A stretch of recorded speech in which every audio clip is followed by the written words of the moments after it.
He believed she was merely another opportunist in first class until he discovered her true identity.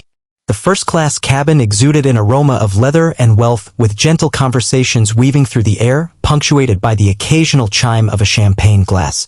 Overhead bins snapped closed as travelers nestled into their seats, rearranging high-end bags and luxury timepieces. Nathan Kessler barely lifted his gaze as he settled into seat 3A, a window seat precisely to his preference. He radiated a self-assuredness that stemmed from countless negotiations and moments spent in executive meetings where his humor was met with laughter regardless of its merit. He requested a scotch before takeoff, loosening his tie as if to silently proclaim to all around him that he was the sort of man who rightfully occupied first class. The journey from Dallas to Tampa lasted just shy of 3 hours, brief, yet ample time for him to savor the indulgences of high-end travel. He was completely uninterested in working, especially with premium drinks available and the chance to assess the cabin. It was at that moment he became aware of her presence. A woman with blonde hair occupied a seat a few rows ahead, her profile only partially visible as she engaged with her iPad. She had an air about her, a sense of familiarity that lingered just out of reach. Perhaps she was a familiar face from local news, a lesser-known actress, someone who had experienced her moment in the spotlight and was now grasping at the fading remnants of fame. He grinned, giving a gentle poke to the man seated beside him, an unassuming traveler who found himself next to someone who relished the sound of his own chatter. Have you ever observed how certain individuals believe that wealth can purchase sophistication? Nathan pondered aloud, his voice carrying just enough for the nearby passengers to catch his thoughts. The man next to him offered a courteous, vague chuckle, his gaze fixed on the in-flight magazine. He showed no interest in engaging, yet Nathan felt no need for an audience to continue his monologue. She seems to ring a bell, he continued, tilting his head thoughtfully. Most likely a cast-off from reality television. You're familiar with the archetype, voluminous hair, a designer handbag, and a complete lack of awareness when it comes to fitting in. His words drifted into the air, capturing the attention of those within earshot. A handful of people looked his way, yet the woman stayed engrossed in her iPad, seemingly oblivious or indifferent to his remarks. That left him feeling uneasy. Individuals like her were expected to be concerned about the opinions of men like him. The aircraft started its taxiing process as the flight attendant conducted her last checks, ensuring seatbelts were fastened and gathering up empty glasses. Nathan reclined, a subtle stretch escaping him, his boredom already settling in before the flight had even taken off.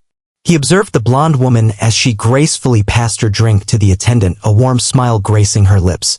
With a poised posture and a serene demeanor, it vexed him. She exuded a calm assurance, a relaxed demeanor that indicated she was not the type to be unsettled by offhand remarks or furtive looks. And that compelled Nathan to commit even more strongly. He adjusted his stance, ensuring his voice resonated adequately. He pondered with a slight shake of his head as if the whole situation struck him as rather entertaining. That's typically the way these narratives unfold. Possibly a third spouse or perhaps a fourth. Plastic surgeons readily available. It never changes. A distinct change lingered in the atmosphere this time. The man in the seat across the aisle shot him a quick, sharp look. The flight attendant paused for just a moment as she glided by. Even the man beside him let out a soft sigh as though he longed to be anywhere but there. Nathan naturally remained oblivious. Perhaps he was indifferent. As the plane ascended, he grasped his scotch, rhythmically tapping his fingers against the glass. 3 hours, a generous span to indulge in his own amusement. However, he was unaware that his amusement was soon to cost him dearly.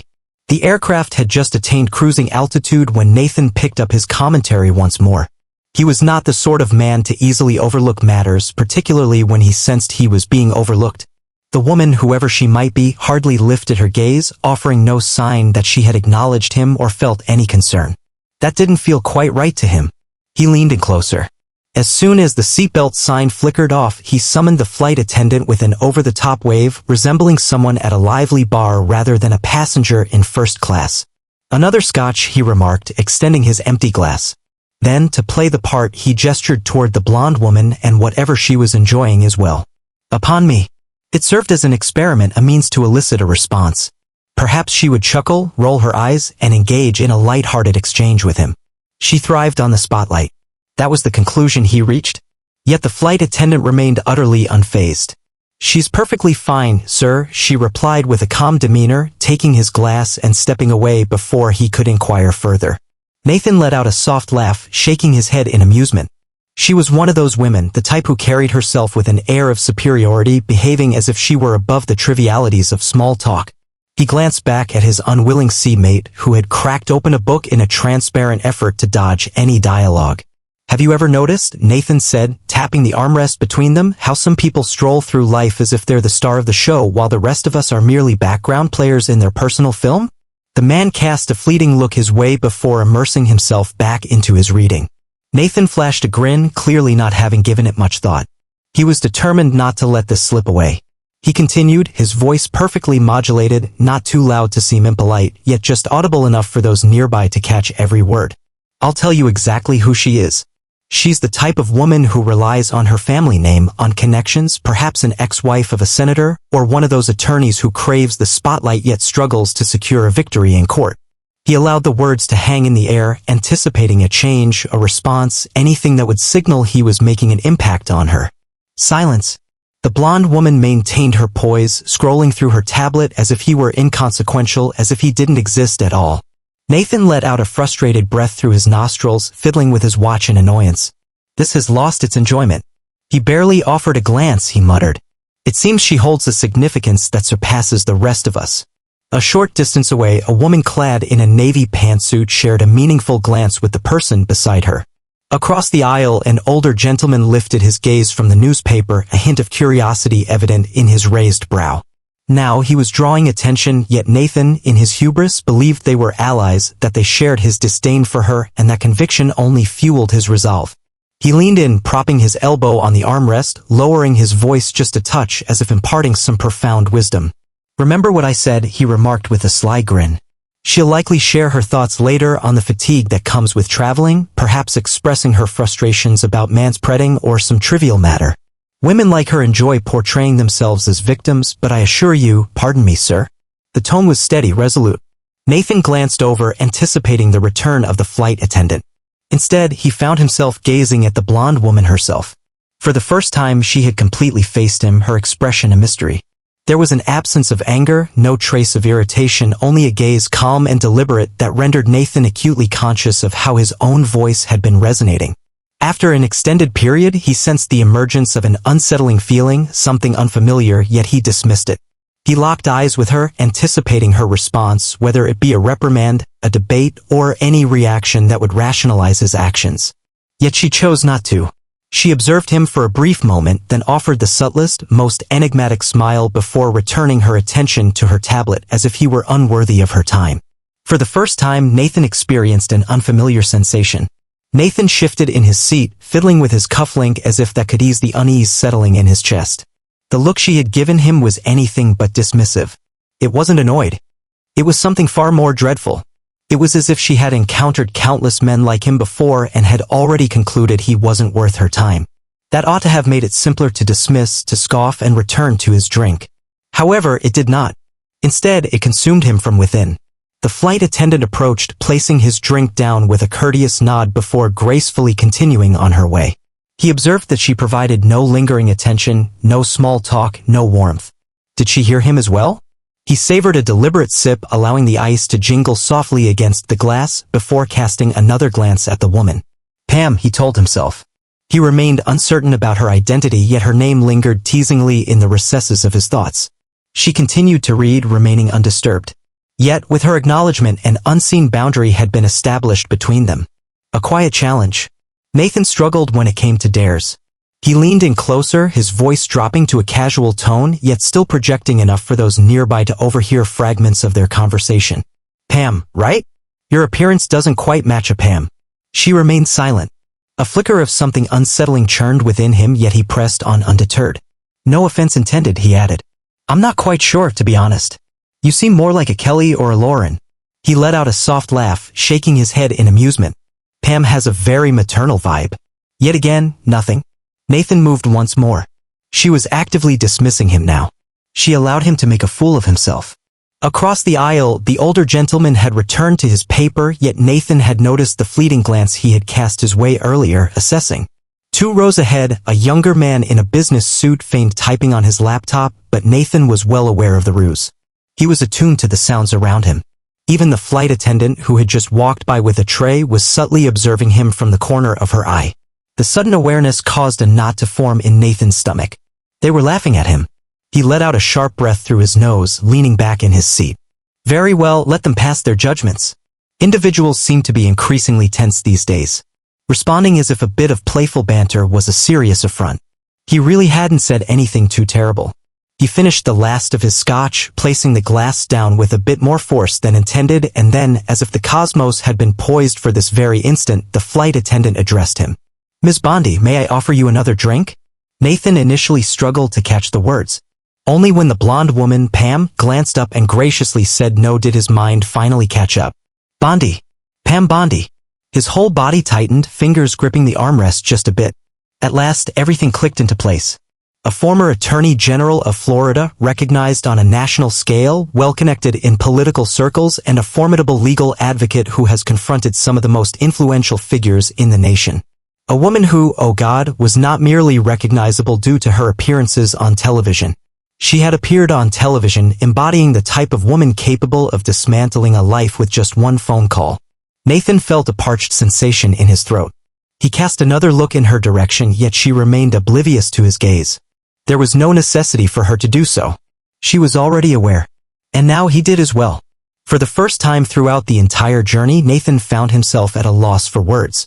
Nathan gulped, his thoughts swirling like a tempest, desperately seeking a way out. Pam Bondi. The name reverberated in his mind, each syllable slowly unraveling his confidence, thread by thread.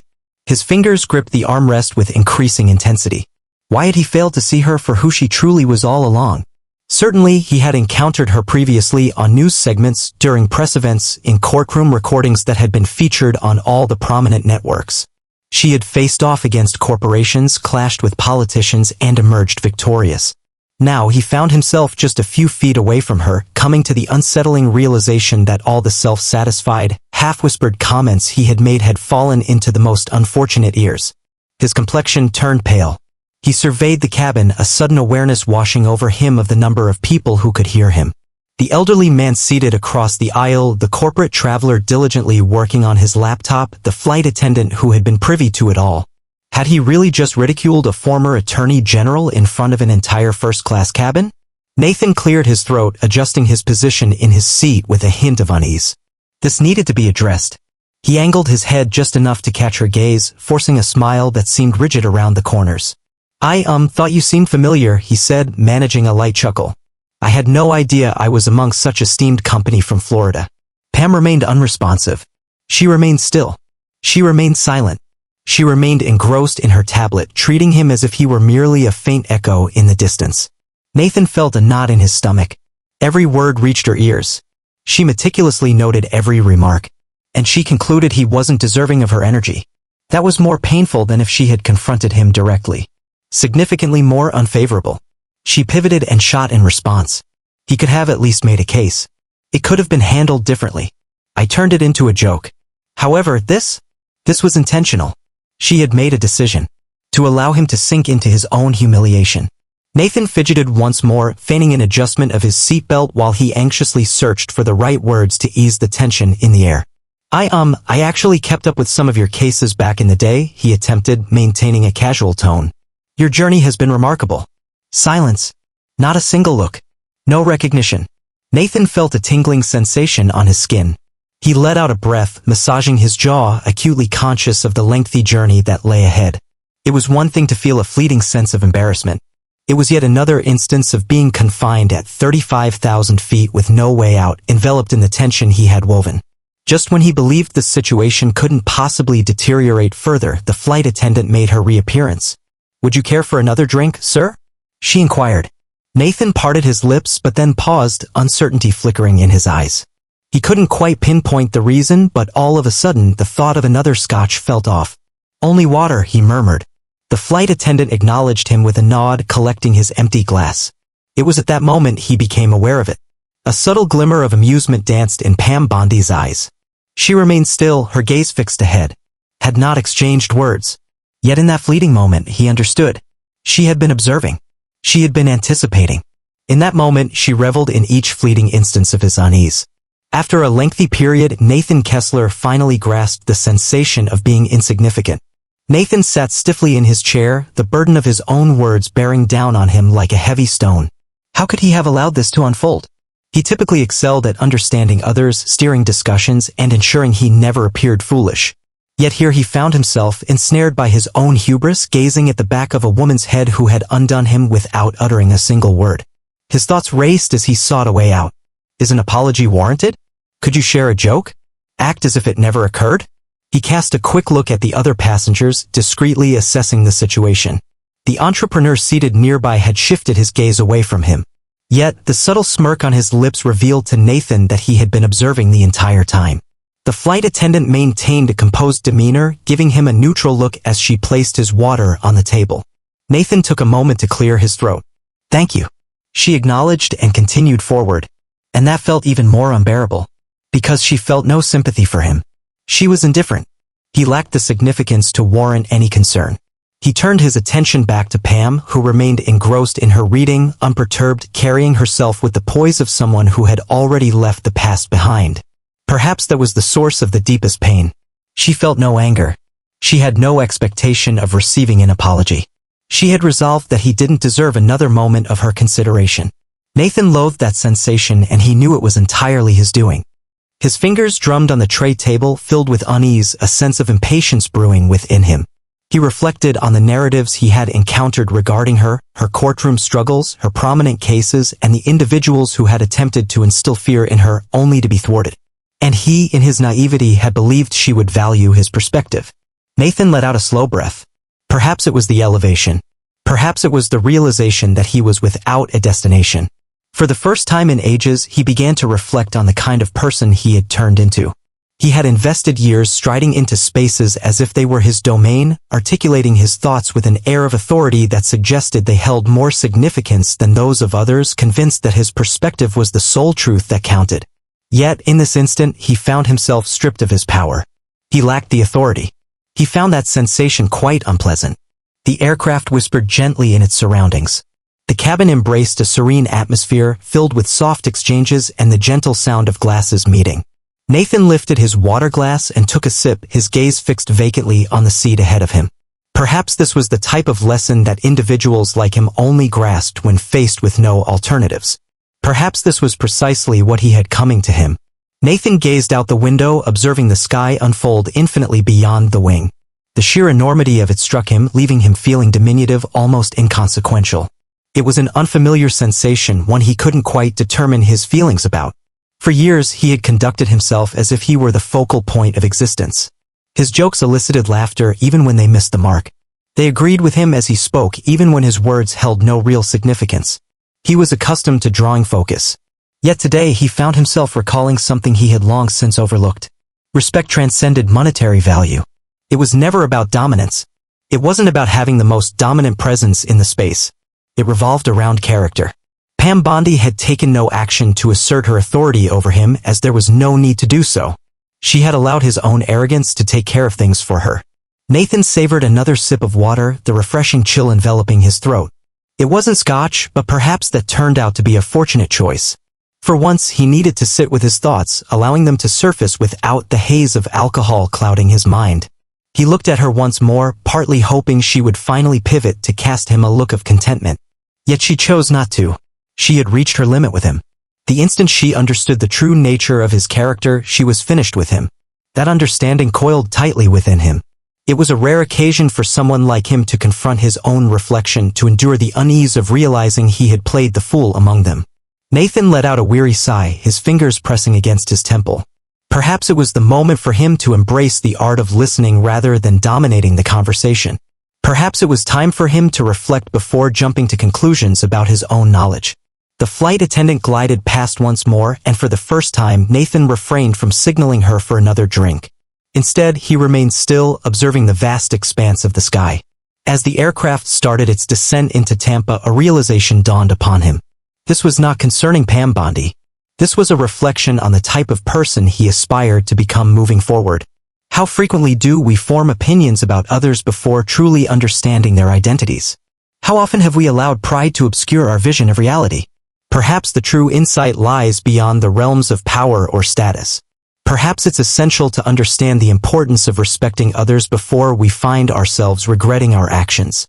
If this tale sparked your thoughts, be sure to tap that subscribe button. Who can say? Perhaps in the future you'll recognize the signs and avoid repeating the same error.